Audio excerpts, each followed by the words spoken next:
Hi everyone, my name is Supriya Medapati and I'm representing Team Infodemic Warriors.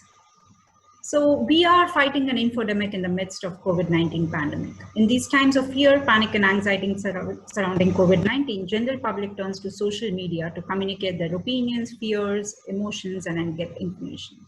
And more often than not, we see that a lot of information is being shared without validating its authenticity and accuracy. At a time when reliable information is key to public health, proliferation of misinformation, pseudo-scientific news, and fake news is sometimes spreading faster than the facts. So what can we do about this? We wanted to investigate how we can leverage data to emphasize the impact of the infodemic and how it impacts public sentiment. So essentially, let the data do the talking. As Peter Drucker said, what gets measured gets managed. So the solution we have is to utilize NLP to assess the tweets of media and influential personalities and how it influences public sentiment.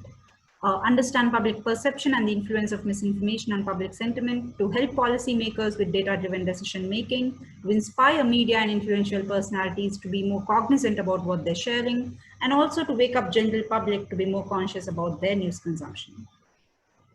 The process, we started off with defining scope and use cases. We gathered data, we pre-processed the data, we analyzed the data for sentiment, we visualized the data using Tableau and insight gathering. So we restricted ourselves to US only because of the ease of gathering data. We restricted ourselves to Twitter data only because it was easy to gather public sentiment due to retweets compared to web articles where we couldn't. We initially planned to conduct the analysis for 4 months, but we restricted ourselves to 1 month because of the time being taken for hydration. From data gathering standpoint, we collected data sets under 2 categories, the public tweets and media or influencers tweets. We collected the top US media Twitter handles categorized by political sentiment and factual correctness, as well as the top public health officials who are considered trusted health officials. We've also put together the data that we've used here and also certain data that we investigated, but we could not use because of the restrictions that we mentioned there.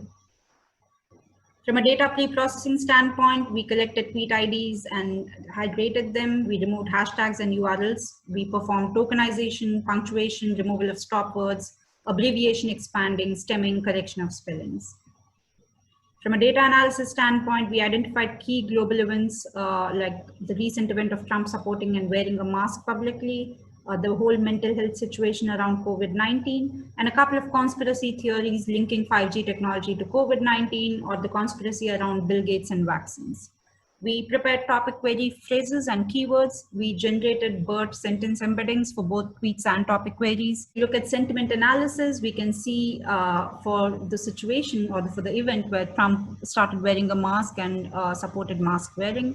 Most of the highly factual media and media which reports mixed bag of information are reporting it as a negative event or the average sentiment score is negative. However, media which is generally reporting factually incorrect data kind of reports it as a neutral event, and there is a lot of positive sentiment around it.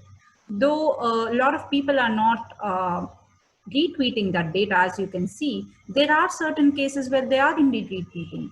For example, this case, we see that the true number of US COVID cases so far could be 6 to 24 times. This is not real news. This is just a conjecture, and this is being shared a lot, and we need to investigate why. So what next? We want to expand to a larger data set to include a bigger time frame and larger set of media channels and influencers. We would also want to look at various concerns health officials and public officials might be having. We want to look at more events and conspiracies.